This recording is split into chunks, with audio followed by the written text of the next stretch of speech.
कोंकणी उलोय लंडन फुलोय 99.8 FM Southampton UK. हांव तांसिया पिरेस आनी तुमचे मुखार दवरता म्हजी कविता सोपोन.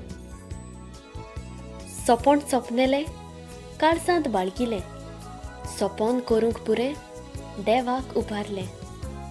सोपोन करूंक पुरें देवाक उबारलें. देवान म्हजें मागणें आयकलें, उठ्ठोच सकाळीं सोपोन जागयलें. उठ्ठोच सकाळीं सोपोन जागयलें. सोपणाचो सार चिंतनाचो भार पर्याय सुचले साबार सोपणान घेतलो आकार. पर्याय सुचले साबार सोपणान घेतलो आकार.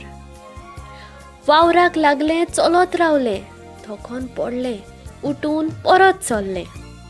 थकोन पडलें उठून परत चल्लें. आडखळ्यो करून परो प्रयत्नांक दिलो वारो. जैताचो थरथरो दिसलो म्हाका आरो. जैताचो थरथरो दिसलो म्हाका आरो. भरवाश्याची घोटाय प्रयत्नाची सुफळाय सोपणाक मेळून सोपूर्णताय जैताक मेळ्ळी उंचाय. सोपणाक मेळून सोपूर्णताय जैताक मेळ्ळी उंचाय. देव बरें करूं.